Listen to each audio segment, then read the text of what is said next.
Hey party people, I'm Pastor Lia Scholl from Wake Forest Baptist Church, and I'm so grateful you're spending your valuable time with me here today. Today we're still in our sermon series, Unraveled, Finding God When Things Unravel. And today's sermon is based on the Genesis story of Sarah in Genesis 18 verses 1 through 15 and chapter 21 verses 1 through 7. And it's about Sarah's experience of joy and laughter. The sermon title is, We Can Still Be Surprised by Joy.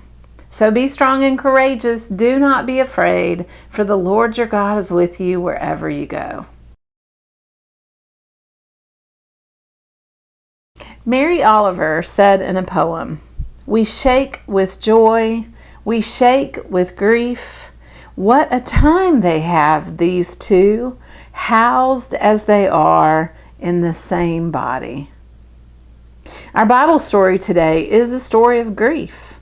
We see Sarah, an old woman who has been unable to conceive children. And while she and Abraham have been venerated through the years, let's face it, theirs was not, at least by today's standards, a fairy tale love story. They have left their family's homeland. They have traveled through difficult places. They have faced famine and violence. Heck, one time, maybe even two times, Abraham took Sarah to Egypt for safety and then told old Pharaoh that she was his sister. Pharaoh took Sarah into his harem. I mean, that's no way to treat a lady, right? And Sarah has to face being barren. For those of you who don't know, infertility takes its toll. One website said, infertility is like grieving the loss of a family you've never had. One friend recounted her own experience, saying her infertility felt like her body had betrayed her. And another said that it was like packing up a dream that you've had your whole life. And when we look at how Sarah's experience of infertility is, I want to emphasize that so many women do not get a magic visit from God who makes the baby happen. For many couples, it is not this straightforward, and no amount of praying or working or wishing or hoping can change that infertility. So imagine Sarah having this grief about her all the time. Imagine her grieving a family for her whole life. And that's a long time. By the time we meet her, she's already pretty old. And then we imagine a messenger of God. In this story, it's a messenger in 3, coming to her and telling her not to give up her hope. I think that would have made any one of us giggle. A tiny little bit of joy escaping from her body and entering the world. That's what that little giggle laughter was.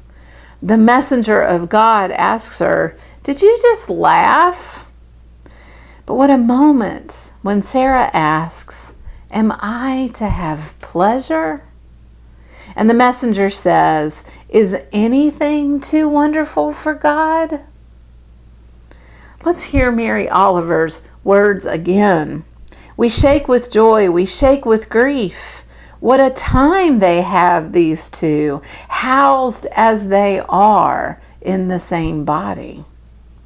Are we, in the midst of our lives in 2021, housing these two in our same bodies?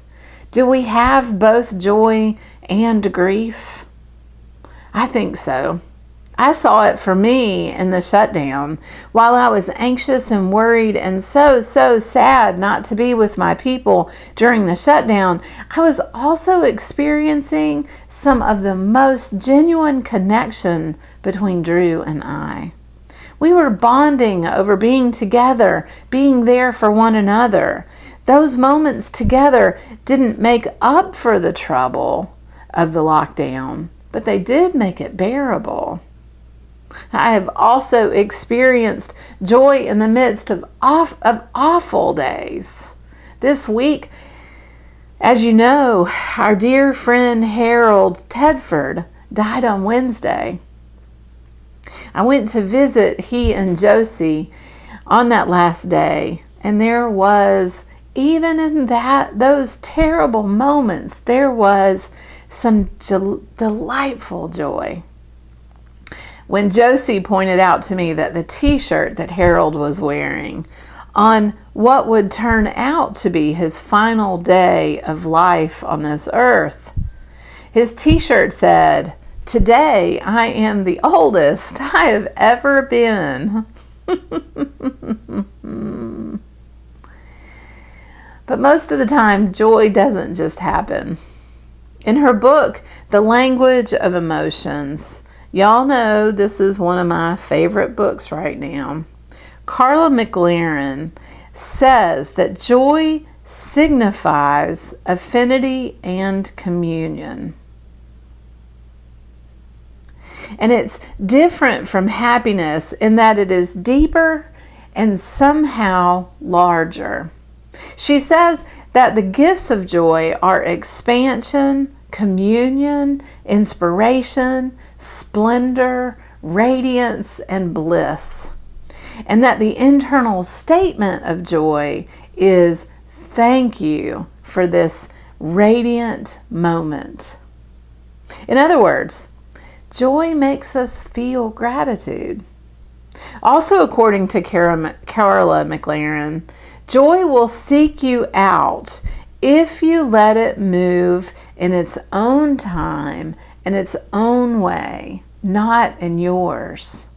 But get this, Carla McLaren says that people try to work toward joy as a goal instead of living consciously and appropriately in relation to it. She says true joy arises naturally and spontaneously only during times of full-bodied wholeness. When you experience your favorite nature scene, your brilliant vision, or your dearest love with your body, your multiple intelligences, your emotions, your visionary spirit, and the fully resourced village inside you.